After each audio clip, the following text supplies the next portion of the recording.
الصلاۃ والسلام علیک یا سیدی یا رسول اللہ وعلی آلک و اصحابک یا سیدی یا حبیب اللہ. الصلاۃ والسلام علیک یا سیدی یا نبی اللہ وعلی آلک و اصحابک یا سیدی یا رحمت للعالمین. دروس سیرت النبی صلی اللہ علیہ وسلم میں ہم سب حاضر ہیں. آج ہم صلح حدیبیہ سے فتح مکہ تک کے رونما ہونے والے واقعات غزوات سے رائے ہیں. صلح حدیبیہ تاریخ اسلام کا حیرت انگیز باب ہے. صلح کا یہ معاہدہ نبی اکرم صلی اللہ علیہ وسلم کے درمیان ہوا تھا، اور جن شرائط پر ہوا تھا ان میں سے اکثر ایسی ہیں جو کہ واضح طور پر اور مسلمانوں کے خلاف نظر آتی. ظاہر ہے کہ ایسے معاہدے کو تسلیم کرنا مسلمانوں کے لیے بے حد مشکل تھا. اتنا مشکل کے بعد قدیم الاسلام اور اکابر صحابہ بھی اس پر بڑے پریشان ہوئے اور نبی پاک صلی اللہ علیہ وسلم سے اس بارے میں بات کی. لیکن نبی اکرم صلی اللہ علیہ وسلم نے نگاہ نبوت سے دیکھ لیا تھا، لہذا فرما لیا تھا کہ اس کے نتائج کیسے ہوں گے، تو آپ نے معاہدہ فرما لیا. صحابہ کی اکثریت اس پر رنجیدہ تھی، کیونکہ ان کے خیال میں یہ ایک قسم کا اعتراف شکست تھا. مگر ان کی حیرت کی انتہا نہ رہی جب اللہ تعالیٰ نے اس معاہدے کو فتح مبین سے تعبیر فرمایا اور آیت مبارکہ نازل فرمائی، انا فتحنا لک فتحا مبینا. سب حیران تھے کہ یہ کیسی فتح مبین، لیکن بعد کے واقعات نے ثابت کیا کہ واقعی یہ فتح مبین ہے. جہاں تک اس واقعے کا پس منظر اور پیش منظر ہے تو اس حوالے سے بات کی جائے تو نبی اکرم صلی اللہ علیہ وسلم کو ہم جانتے ہیں کہ مکہ مکرمہ سے بے حد محبت تھی. اور آپ وہ لمحات ذہن میں لائیے جب نبی پاک صلی اللہ علیہ وسلم ہجرت کی رات مکہ سے باہر نکلتے ہیں، پھر ایک جگہ ٹھہر جاتے ہیں، مڑ کے کعبہ معظمہ کی طرف دیکھتے ہیں. اس وقت آنکھیں آنسوؤں سے بھر جاتی ہیں اور آپ سب بڑے لہجے سے فرماتے ہیں، اے اللہ کے گھر تو مجھے سارے جہان سے زیادہ محبوب ہے. اگر میری قوم نے مجھے مجبور نہ کر دیا ہوتا تو میں تمہیں کبھی نہ چھوڑتا. 13 سالہ مکی زندگی میں ہزارہا مشکلات پریشانیوں کے باوجود آپ کو یہ سہولت حاصل تھی کہ جب جی چاہتا حرم شریف میں چلے جاتے اور بیت اللہ کا طواف کرتے، اس کے سائے میں نماز پڑھتے. ہجرت کے بعد آپ مکہ سے دور ہو گئے تھے اور مدینہ جا کے اس قدر مصروف ہو گئے تھے کہ طویل عرصے تک دوبارہ مکہ مکرمہ آنے کی فرصت نہیں ملی. مدینہ منورہ میں آپ کا بیشتر وقت دشمنان اسلام کے ساتھ مارکہ آرائیوں میں گزر جاتا، اور آرام اور اطمینان کے جو چند لمحات میں نظر آتے تھے ان میں بھی مدینہ منورہ سے نکلنا مشکل ہوتا تھا، ممکن نہیں تھا، کیونکہ مدینہ پاک میں رہنے والے فتنہ بربری کے سردش قبائل کی طرف سے ہر وقت تھڑکا لگا رہتا تھا کہ آپ کی غیر موجودگی میں کہیں گڑبڑ نہ ہوئی کر دیں، فتنہ فساد نہ کھڑا کر دیں. آخر 5 سال کی مسلسل محنت کے بعد مدینہ پاک کافی محفوظ ہو گیا. یہودیوں کو اس سے نکال دیا گیا. بہت سی حربی مہمات کے ذریعے سرکش قبائل کا بھی توڑ ٹوٹ گیا. اب چونکہ سلطنت اسلامیہ کے دارالخلافہ کے لیے کوئی خاص خطرہ باقی نہیں تھا، اس لیے نبی پاک صلی اللہ علیہ وسلم نے ذوالحجہ 6 ہجری کو عمرہ کرنے کا ارادہ فرمایا اور 1400 صحابہ کرام کے ساتھ آپ کعبہ معظمہ کی طرف روانہ ہوئے. غسل آپ نے گھر پر ہی فرما لیا اور مسجد ذوالخلافہ جسے بیر علی بھی آج کہا جاتا ہے، اور وہاں سے میقات ہے، وہاں سے آپ وہاں سے احرام باندھا اور 2 رکعت نماز پڑھی، پھر مسجد سے باہر تشریف لائے اور حدیقے کے 70 اونٹوں کو آپ نے شان زدہ کیا. ہوتا ہے جو اس پر ذبح کر کے اس کا گوشت فقراء مساکین زائرین کو تقسیم کر دیا جائے گا. اور حدیث اس کو کہتے ہیں اردو میں، بلکہ کسی بھی زبان میں اس کا متبادل لفظ موجود نہیں ہے. بعض اردو سیرت نگاروں نے اس کا ترجمہ قربانی کے جانور سے کیا ہے، لیکن یہ صحیح نہیں ہے. یہ قربانی صرف ذی الحج کے 3 دنوں میں ہو سکتی ہے، جبکہ ہدی کا جانور سال بھر میں کسی بھی وقت بھیجا اور لے جایا جا سکتا ہے، چاہے اس کا مقصد قربانی ہو یا کسی نے مکہ میں جانور ذبح کرنے کی منت مانی ہو یا صدقہ وغیرہ کرنا چاہتا ہو یا حالت احرام میں شکار کا کفارہ ادا کرنا مقصود ہو، تو اس کے لیے قرآن مجید میں الفاظ ہیں ہدیم بالغ الکعبہ، یہ سب صورتیں ہدی کی ہیں۔ نبی کریم صلی اللہ علیہ وسلم چونکہ حج کے لیے نہیں بلکہ عمرے کے لیے تشریف لے گئے تھے، اس لیے آپ جو جانور ساتھ لے گئے تھے وہ ہدی کا جانور تھا، اور نہ کہ قربانی کا جانور، کیونکہ عرفاً قربانی کے جانور کو کہا جاتا ہے، وہ ایام نحر میں سے کیا جاتا ہے۔ اونٹنی پر سوار ہوئے صحابہ کرام نے بھی آپ کی پیروی کی، پھر سب مل کر تلبیہ پڑھتے ہوئے مکہ مکرمہ کی طرف چل پڑے۔ تلبیہ کہتے ہیں جو پڑھتے ہیں احرام باندھ کے، لبیک اللہم لبیک۔ تو یہ سفر چونکہ امن اور آشتی کا سفر تھا، اسے نبی پاک صلی اللہ علیہ وسلم نے صحابہ کرام سے کہہ دیا تھا کہ سوائے ایک تلوار کے جو بیابان میں سفر کرنے والے ہر مسافر کے لیے لازمی ہے، اور کسی قسم کا اسلحہ ساتھ نہ لیا جائے، اور صحابہ کرام نے اس فرمان پر پورا پورا عمل کیا۔ ایک ایک تلوار کو بھی نیام میں ڈال کے تو کندھوں پر لٹکا کے اور اسی طرح سفر جاری رہا۔ طویل سفر کرنے کے بعد بہت سے آدمی تھے، نبی کے 70 اونٹوں کے علاوہ سواری کے لیے بھی کافی جانور تھے۔ ظاہر ہے کہ اتنے سارے کارواں کے لیے بہت زیادہ پانی چاہیے، جبکہ قافلے والوں کے پاس پانی کا بہت لمیٹڈ سا اسٹاک تھا، جلدی ختم ہو گیا، صحرا میں انسانوں اور جانوروں کی ہلاکت کا خطرہ پیدا ہو گیا۔ تو یہاں رسول اللہ صلی اللہ علیہ وآلہ وسلم کے دریائے رحمت سے معجزات کا ظہور ہوا کہ ایک نبی پاک صلی اللہ علیہ وسلم ایک کھلے منہ والے برتن میں پانی رکھا ہوا تھا، آپ نے اور آپ وضو کا ارادہ فرما رہے تھے، اچانک بہت سے صحابہ کرام گھبرائے ہوئے تشریف لائے، تو نبی کریم علیہ السلام نے پوچھا کہ کیا بات ہے؟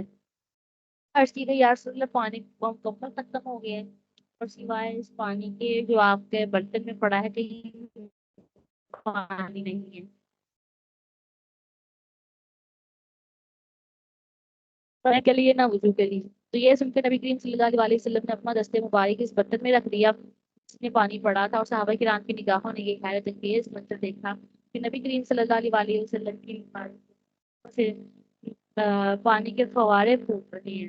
تو صحابہ فرماتے ہیں فرأینا الماء یفور من بین اصابعہ، ہم نے دیکھا کہ پانی آپ کی انگلیوں سے ابل رہا ہے، اور یہ پانی اس وقت تک ابلتا رہا جب تک کہ تمام قافلے کی تمام ضرورتیں پوری نہیں ہو گئی۔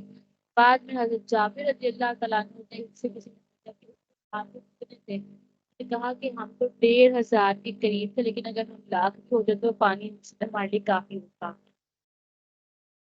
ادھر نبی پاک صلی اللہ علیہ وسلم نے مدینہ پاک سے روانگی کے وقت ایک بندے کو باقی قافلہ سے پہلے مکہ بھیج دیا تھا تاکہ وہ معلوم کرے کہ ہمارے عمرے کے بارے میں مشرکین کا کیا ریئیکشن ہے۔ تو وہ بندہ مکہ مکرمہ کے سچویشن کا جائزہ لے کر واپس آیا، اور اسفان نامی جگہ میں اس کی آپ سے ملاقات تو اس نے بتایا کہ حالات بالکل بھی ٹھیک نہیں ہے۔ اہل مکہ نے ارد گرد کے قبائل کو بھی ساتھ ملا لیے، سب نے عہد کیا کہ آپ کو اور آپ کے ساتھیوں کو بالکل بھی مکہ معظمہ میں داخل نہیں ہونے دیں گے۔ وہ سب اس وقت طویٰ میں جمع ہے، اور خالد بن ولید کے علاوہ ان کی قیادت میں 200 بندوں پر مشتمل ایک دستہ بھی راستہ روکنے کے لیے زمین پہ جگہ مقام پہ کھڑا ہوا ہے، اور اہل مکہ کی ان حرکتوں سے نبی پاک صلی اللہ علیہ وسلم کا قلب مبارک جیتا ہوا، اور خصوصاً اس لیے کہ یہ سب قریش کی طرف سے ہو رہا تھا، اور قریش آپ کی اپنی قوم تھی۔ اس وقت آپ نے انتہائی جذباتی لہجے میں فرمایا جنگوں کی وجہ سے قریش کی طاقت تقریباً ختم ہو چکی ہے، لیکن وہ اپنی حماقتوں سے باز نہیں آتے، کاش وہ اپنی قوت مجتمع رکھتے اور میرے معاملے میں دخل نہ دیتے، تو اگر میں باقی عرب پر غالب آ جاتا پھر قریش کو اختیار ہوتا، چاہتے تو اسلام میں داخل ہو جاتے، اور تو دو ہاتھ کر لیتے۔ کیا قریشی سمجھتے ہیں کہ میں ان کی طرف سے کھڑی کی گئی نئی رکاوٹوں سے تنگ آ کر تو ہدوئی رسالت کی دعوت دینا چھوڑ دوں گا؟ نہیں، ایسا کبھی نہیں ہوگا۔ اللہ کی قسم میں ہر حال میں اپنے نظریے کی تبلیغ جاری رکھوں گا، یہاں تک کہ یا تو میں کامیاب ہو جاؤں یا ایسی حالت میں میری گردن کاٹ جائے۔ پھر آپ نے صحابہ کرام سے مشورہ کیا کیا کرنا چاہیے، مقابلہ کریں یا پہلو بچا کر آگے بڑھتے رہیں؟ صدیق اکبر نے کہا یا رسول اللہ، لڑائی کی ارادے سے